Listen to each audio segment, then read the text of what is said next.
할렐루야. 하나님께서 이 밤도 함께해 주십니다. 우리는 지금 사실 편하게 예배드리고 있습니다. 히터도 나오고 또 바람도 안 불고.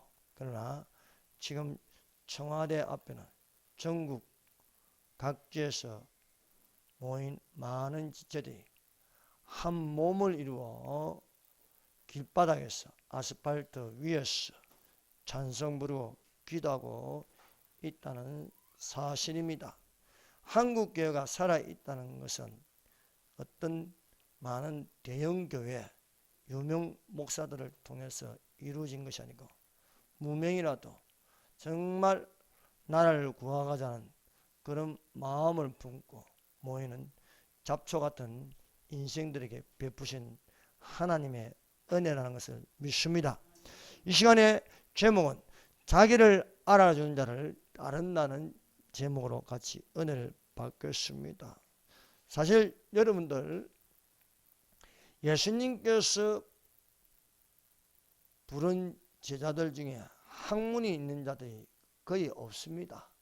학문이 조금 있다면 가룟 유다 정도이고 대부분이 어부들이고 예수님께서 부르시고 그들을 알아줌으로써 세계 전도를 할 수 있고 사도가 되어 능력을 행할 수 있었습니다. 세례 요한이 여기서 나오는 요한은 요한복음의 제자 요한이 아니고 세례 요한이 자기의 제자 두 사람에게 예수님을 전가하였습니다. 보라, 하나님의 어린 양이로다 라고 하였습니다.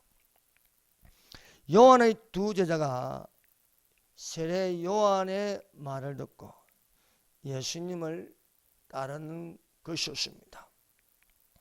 요한의 말을 듣고 예수님을 따르는 두 제자 중에 한 사람의 이름이 안드레입니다. 안드레는 베드로의 형제입니다. 베드로보다 먼저 안드레가 세례 요한의 제자가 되었어. 요한이 예수님을 전가할 때 예수님을 따르는 예수님의 제자가 되었습니다. 안드레가 예수님의 제자가 되었어. 형제 베드로에게 가서 전도하였습니다. 우리가 메시아를 만났다는 것입니다. 안드레가 베드로를 예수님에게 데려왔습니다. 예수께서 베드로를 보시고 말씀하였습니다. 내가 요한의 아들 시몬이 장차 게바라 하리라 하시니라. 게바를 번역하면 베드로다 것입니다. 이튿 날 예수께서 빌립을 만나 나를 따르라 말씀하였습니다. 빌립이 예수님을 따라가니까 예수님의 제자가 되었습니다. 빌립이 바돌로메라 하는 나다니엘을 찾아갔습니다. 빌립이 나다니엘에게 우리가 메시아를 만났다고 알렸습니다. 구약에 있는 선지자들이 말했고 모세가 말한 그 메시아를 만났다고 증거하였습니다. 그러나 나다니엘은 오히려 비웃는 것이었습니다. 나사렛에서 무슨 선한 것이 날 수 있겠느냐라고 비웃었습니다. 그러나 빌립은 포기하지 않고 와보라는 것입니다. 그래서 가기 싫은 나다니엘을 억지로 끌고 예수님에게 데려갔습니다. 나다니엘이 오는 것을 보신 예수께서 나다니엘에게 말하십니다. 보라, 이는 참으로 이스라엘 사람이라. 그 속에 간사한 것이 없도다라고 합니다. 간사한 것은 간교하게 남을 속이는 것을 말합니다. 첫 번째 세례 요한입니다. 세례 요한은 우연히 나타난 것이 아니고 이미 구약 성경에 예언된 선지자입니다. 말라기 이후 말라기서에 예언된 선지자가 400년 이후에 광야에서 외치는 선지자로 나타났습니다. 구약성경 마지막 책 말라기 이후에 세례 요한이 나타나기까지 400년 동안 침묵되었습니다. 기록이 없습니다. 그러나 말라기에 기록된 선지자 엘리야의 마음을 가져 돌이키게 하는 선지자가 광야에서 나타났습니다. 보라, 여호와의 크고 두려운 날이 이르기 전에 내가 선지자 엘리야를 너희에게 보내니 그가 아버지의 마음을 자녀에게로 돌이키게 하고 자녀들의 마음을 그들의 아버지에게로 돌이키게 하리라. 돌이키지 아니하면 두렵건대 내가 와서 저주로 그 땅을 칠까 하노라.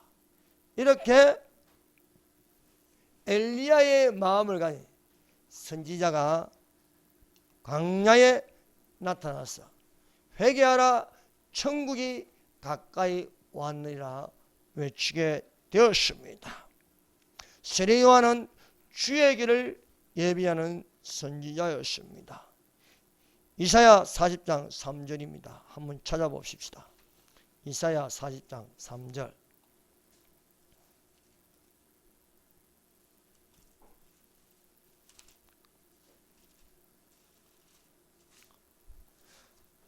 사랑하는 여러분, 이사야서는 66편으로 되어 있습니다. 그래서 우리가 생각하는 건 성경은 66권으로 되어 있습니다. 그래서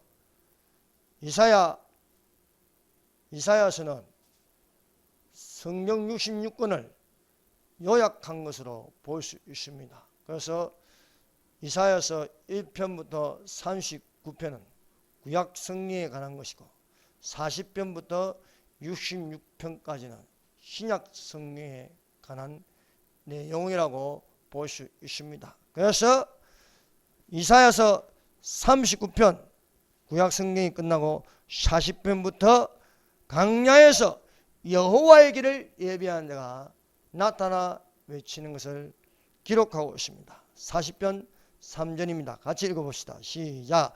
외치는 자의 소리여 이르되 너희는 광야에서 여호와의 길을 예비하라. 사막에서 우리 하나님의 대를 평탄하게 하라. 아멘. 여러분, 성경은 그냥 기록된 것이 아닙니다. 과거와 현재와 미래를 통틀어 기록하고 있습니다. 그러므로 성경은 시작이 있고 끝이 있습니다. 처음이 있고 나중이 있는 것입니다. 세례 요한은 광야에서 외치는 자의 소리였습니다. 그래서 광야에서 회개하라, 천국이 가까웠느냐고 외쳤습니다. 세례 요한은 수태고지의 나신인으로 성령 충만하였습니다. 세례 요한은 주 앞에서 큰 자였습니다. 세례 요한은 나신인으로서 포도주나 독한 술을 마시지 아니하였습니다. 모태로부터 성령 충만한 자가 세례 요한이었습니다. 세례 요한은 광야에서 예수님이 오시는 것을 보시고 어린 양이라고 말하였습니다. 세례 요한은 요단강에서 사람들에게 세례를 베풀었습니다. 예수께서 자기에게 나오심을 보시고 보라, 세상 죄를 지고 하는 하나님의 어린 양이라고 증거하였습니다. 여러분, 6월절의 어린 양은 예수님을 예표하고 있는 것입니다. 그래서 세례 요한은 예수님을 보고 하나님의 어린 양, 세상 죄를 지고 하는 하나님의 어린 양이라고 증거하는 것입니다. 예수님은 예언대로 십자가에 매달리시며 단번에 드는 어린 양같이 우리를 위하여 피를 흘리시고 우리를 구속하신 것입니다. 그래서 이사야서도 이것을 증거하며 어린 양이라 하였습니다. 이사야 53장 7절입니다. 그가 곤욕을 당하여 괴로울 때도 그의 입을 열지 아니하였으며 마치 도수장으로 끌려가는 어린 양과 털 깎는 자 앞에서 잠잠한 양같이 그의 입을 열지 아니하였다고 말씀하고 있습니다. 세례 요한은 예수님이 어떤 분인지 소개하여 증거하였습니다. 그 반복하는 것은 하나님의 어린 양이라는 것입니다. 요한복음에 예수님을 어린 양으로 기록하듯이 뿐만 아니라 또한 요한계시록에도 어린 양이라고 증거하고 있습니다. 요한계시록 5장 6절입니다. 내가 또 보니 보좌와 내 생물과 장로들 사이에 한 어린 양이 서 있는데 일찍이 죽음을 당한 것더라. 그에게 7뿔과 7눈이 있으니 이 눈들은 온 땅에 보내심을 받은 하나님의 7영이더라. 한 어린 양이 서 있다는 것은 예수님이 서 계셨다는 것입니다. 이 예수님이 일찍이 죽음을 당한 것이다. 십자가에 죽으시고 우리를 위하여 십자가에 죽으시고 죽은 자 가운데서 부활하여서 하나님 우편에 앉아 계시는데 이 요한이 보니까 서 계신 예수님을 보게 되었습니다. 스데반도 하늘이 열리며 보는 것은 서 계신 예수님을 보았습니다. 두 번째, 요한의 제자 중에 한 사람인 안드레입니다. 요한이 두 제자가 있는데 그 중에 하나는 안드레입니다. 그래서 안드레는 예수님의 제자가 되기 전에 먼저 세례 요한의 제자였습니다. 세례 요한이 예수님이 그니심을 보고 말했습니다. 보라, 하나님의 어린 양이로다. 두 제자가 그 말을 듣고 예수님을 따라갔습니다. 안드레가 예수님의 제자가 되어 그의 형인 안드레에게 전도하였습니다. 우리가 메시아를 만났다. 메시아를 번역하면 그리스도라는 것입니다. 그래서 주 예수 그리스도를 만났다는 것입니다. 안드레가 베드로를 데리고 예수께로 왔습니다. 사랑하는 여러분, 전도라는 것은 예수께로 데려오는 것입니다. 예수께로 데려오면 예수님이 보고 말씀하시는 것입니다.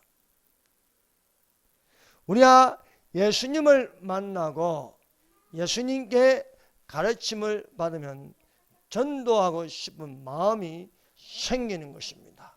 그래서 우리는 전도해서 어찌하든 간에 예수님께로 데려오면은 예수님이 말씀하여 생명 있는 말씀으로 가르치는 것입니다.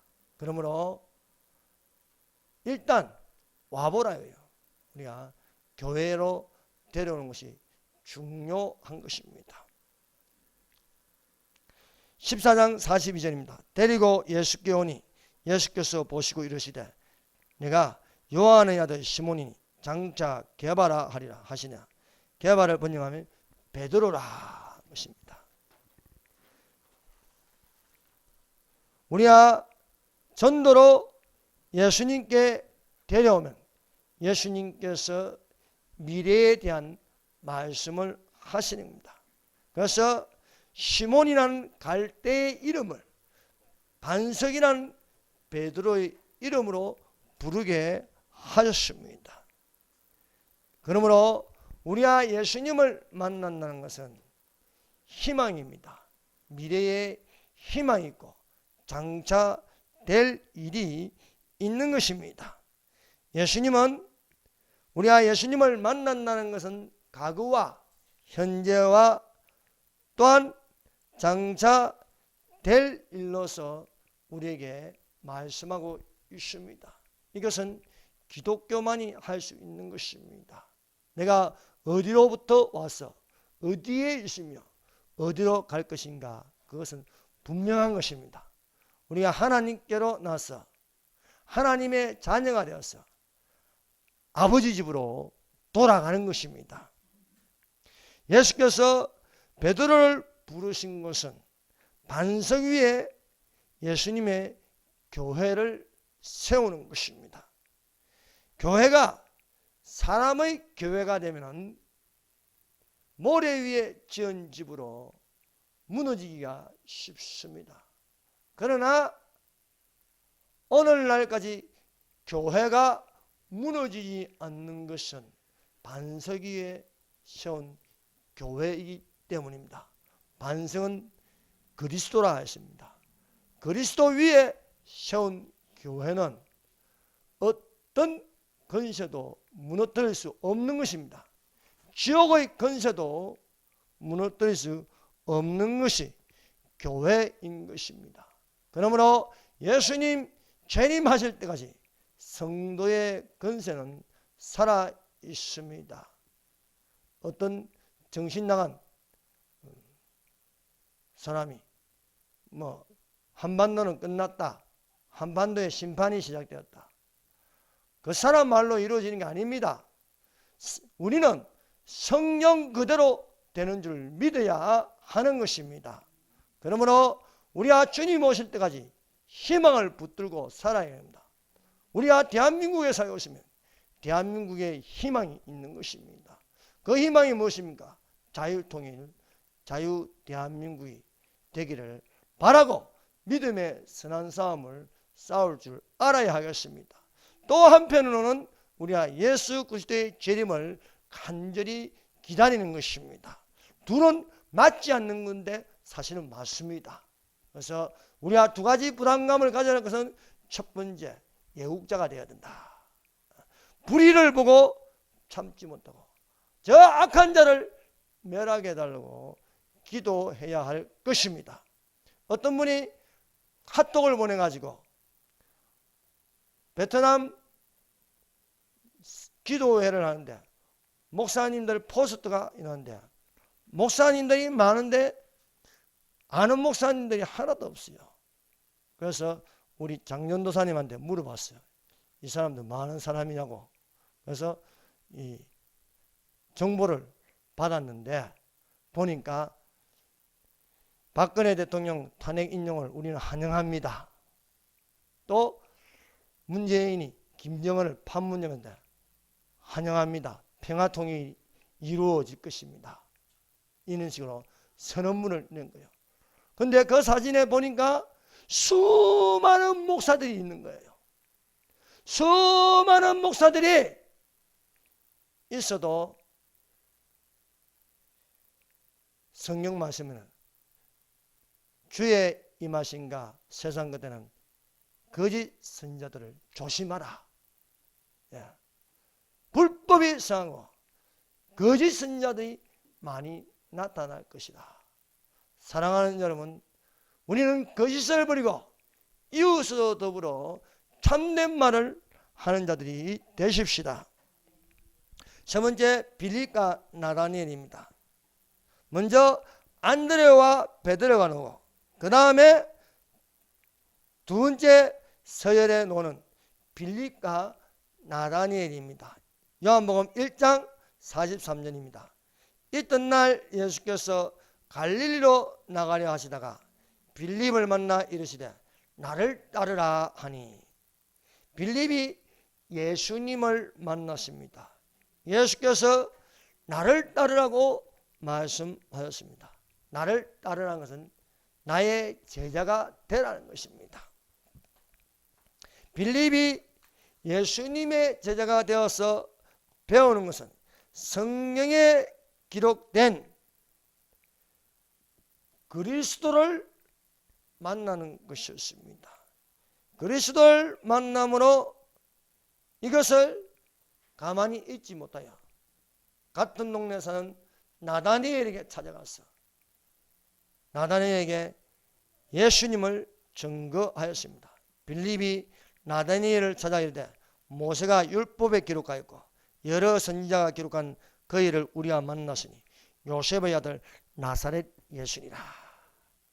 모세 오경에 기록하였고 선지서들의 대선지서와 소선지서에 기록한 그분을 만났는데 그리스도인데 그 그리스도가 나사렛 예수라는 것입니다. 사랑하는 여러분, 우리가 일평생 살면서 꼭 만나야 할 것은 예수님입니다.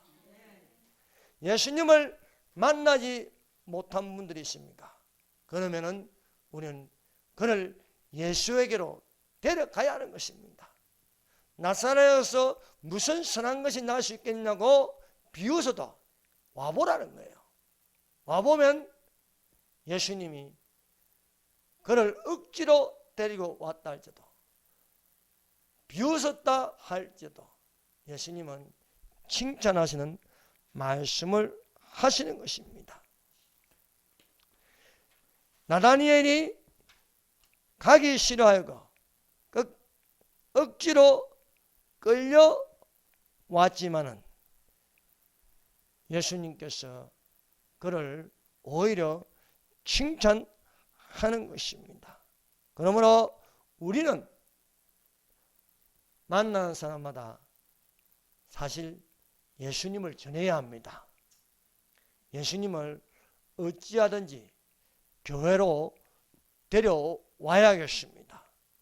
그 다음부터는 내가 하는 것이 아니고 예수님이 하십니다. 예수님께서 안드레가 데려온 베드로에게 너는 장차 베드로라 하리라. 또 빌립이 나다니엘을 데리고 오니까 이 사람은 그 속에 간사한 것이 없다 말씀하십니다. 예수께서 나다니엘에게 자기에게 오는 것을 보시고 그에게 가르쳐 이르시되 보라 이는 참으로 이스라엘 사람이라. 그 속에 간사한 것이 없다고 말씀하고 있습니다. 예수님이 나다니엘에게 두 가지의 말씀을 하셨습니다. 한 가지는 보라 이는 참으로 이스라엘 사람이라 것입니다. 하나님은 이스라엘의 하나님이십니다. 그러므로 나다니엘에게 이스라엘 사람이라는 것은 하나님의 백성이다는 것입니다. 하나님의 백성에게 하나님의 나라가 임하시는 것입니다. 하나님 나라의 백성에게 하나님이 함께 하심을 믿습니다. 우리는 하나님의 백성입니다. 하나님의 백성이므로 하나님 나라가 임하실 것입니다. 그러므로 그 하나님의 나라, 하나님이 다스리는 천년 왕국으로 들어가는 자들이 되십시다. 예수께서 나다니엘에게 두 번째 말씀하시는 것은 그 속에 간사한 것이 없다. 그 속에 간사한 것이 없다는 것은 교묘하게 속이는 것이 없다는 것입니다.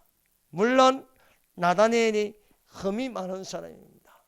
그럼에도 불구하고 그 속에 간사한 것이 속이는 것이 없다는 것입니다. 여러분 가장 나쁜 놈은요 겉으로는 착한 자하고 속에는 속이는 자입니다. 겉으로는 잘하는 척하고 양의 옷을 입지만 그 속에는 빼앗는 일인 것입니다. 예수님이 나다니엘을 보니까 그 속에는 간사한 것이 없다. 그러므로 우리 속에 남을 속이려 하는 마음을 품어서는 결코 안 되겠습니다. 나다니엘은 예수님을 비웃었어요. 나사렛에서 무슨 선한 것이 날 수 있겠냐. 그러나 예수님은 자기에게로 온 억지로 끌려온 나다니엘에게 참 이스라엘의 사람이라. 그 속에 간사한 것이 없다. 이렇게 자기를 알아주니까 어떻게 나를 아시나이까 합니다. 예수님이 빌립이 너를 부르기 전에 너를 보았다고 말씀하셨습니다. 사랑하는 여러분, 아무도 나를 알아주지 않아도 별 것 없는 존재 같은데 예수님은요 나를 보실 때에 칭찬하고 그 속까지 보고 계십니다. 물론 흠이 많아도 예수님은 우리에게 그 속에 간사한 것이 없다. 예수님을 믿는다는 그 자체가 사실 속에 간사한 것이 없습니다. 간사한 사람은 예수님을 못 믿습니다. 아무리 예수님을 따라다녀도 그 속에 간사한 것이 있으면, 속이는 것이 있으면 가룟 유다입니다. 가룟 유다는요 나지 아니하였으면 좋았을 것이다. 날 때부터 간사한 놈이에요. 오늘날 간사한 사람들이 많습니다. 그런 사람은 10년 20년 예수를 주여 주여 하여도 예수께서 나중에 나는 널 도무지 모르겠다. 그 속에 간사한 것이 있다. 그렇습니다. 그러므로 우리 속에 간사한 거짓말하는 영, 속이는 영, 남을 속이려고 하는 간사한 영이 없는 자를 향해서 예수님은 칭찬하십니다. 내가 그리스도의 몸된 지체가 있는데 어떻게 간사함이 있겠습니까? 사랑하는 여러분, 청와대 앞에 이렇게 추운 날씨에도 눈물 흘리며 기도하는 사람이 무슨 간사한 것이 있겠어요? 그런 사람을 비판하지 마세요. 비방하지 마세요. 죄 짓습니다. 성령이 하는 일을 방해하는 것은요 사함도 없다고 하였습니다. 왜 죄를 지으려고 합니까? 나라를 위해서 눈물 흘리며 동정해 주지 못할 망정 이상한 소리나 하고요. 그러면 안 되는 거예요. 가보지도 않고 와보라, 와서 보라 이게요. 보면은 마음이 뜨거워지고 그냥 눈물이 나요. 예수님이 주신 눈물입니다. 그냥 기도하고 싶어요. 여러분 기도하는 속에 들어가면요 같은 무리가 되는 거예요. 같은 무리가 되어서 기도하는 것입니다. 한 사람 먹어도 두 사람이 먹어, 세 사람이면 삼겹줄은 끊어지냐면 그 강화문 앞에 25일 날 10시 후로 수많은 사람들이 기도하니까 성령이 나타나지 않을 수가 없는 거예요. 한쪽에는 성령 받아 12명이 동시다발적으로 방언도 터지고요. 그걸 말해가지고 뭐 종교다운주의니 뭐 안 보면서 본 것처럼 말하지 말라는 것입니다. 하나님의 성령이 하는 일에 우리도 그 안에 들어가서 같은 은혜를 받는 자가 되어야 하겠습니다. 우리가 세상적으로 형편없이 보여도 예수님은 나를 알아주는 것입니다. 그래서 예수께로 나가기만 하면은 예수님은 겉에 있는 흠 많은 것을 보지 않습니다. 그 속에 간사한 것이 없다. 그것을 보시는 줄로 믿습니다. 그러므로 이 세상 사람 남 몰라줘도 예수님이 나를 알아주면 우리는 큰일을 할 수 있는 것입니다. 나다니엘이 당신은 하나님의 아들이요 당신은 이스라엘의 임금이로소이다. 얼마나 멋진 말입니까? 이 사람은 참 이스라엘 사람이라. 그 속에 간사함이 없다니까. 당신은 하나님의 아들이요 당신은 이스라엘의 임금이로소이다 라고 하였습니다. 나다니엘이 이스라엘 사람이면 예수님은 이스라엘의 임금입니다. 우리가 하나님의 자녀이면 또한 상속받을 자입니다. 이렇게 고백함으로 말미암아 예수님은 이보다 더 큰 것을 큰 일을 보리라 하였습니다. 너가 무화과나무 안에서 보았다 함으로 믿느냐? 이보다 더 큰 일을 보리라 말씀하고 있습니다. 사랑하는 여러분, 이보다 더 큰 일이 어디 있겠습니까? 하늘로 올라가는 겁니다. 여러분, 이보다 더 큰 일, 지금 예수님께서 우리를 보고 계시는데 예수님께서 오셔가지고 공주로 끌어올려서 공주에서 주를 보는 자리 되십시다. 주께서 호령과 천사장을 서리와 하나님의 납발로 친히 강림하시니 그리스도 안에서 죽은 자들이 먼저 일어나고 그 후에 우리 살아남은 자들도 저희와 함께 구름 속으로 끌어올려 주를 영접하리라. 이 여러 말로 서로 위로하라 말씀하고 있습니다. 나대니에게 이보다 더 큰 일을 보리라. 그건 영적 세계를 보는 것입니다. 보세요. 51절 다 같이 읽읍시다. 시작. 또 이러시되 진실로 진실로 너희에게 이르노니 하늘이 열리고 하나님의 사자들이 인자 위에 오르락 내리락 하는 것을 보리라 하시니라. 하늘이 열리고 주께서 수많은 천사와 올 때에 우리를 끌어올려 이리로 올라오라. 납발 소리 같은 큰 음성이 들리니 이리로 올라오라 할 적에 우리는 영화된 몸으로 주와 함께 영원히 살 적에 우리가 이렇게 보는 것은 아무것도 아닙니다. 그 안에 들어가서 어마어마한 하늘 세계 천국을 보는 그런 세계에 살 적에 문재인도 안 봐도 좋고 잡발들도 안 봐도 좋고 저 독재자 똥돼지도 안 봐도 좋고 얼마나 좋습니까? 그 일을 보시는 자들이 되시기를 바랍니다. 기도하겠습니다.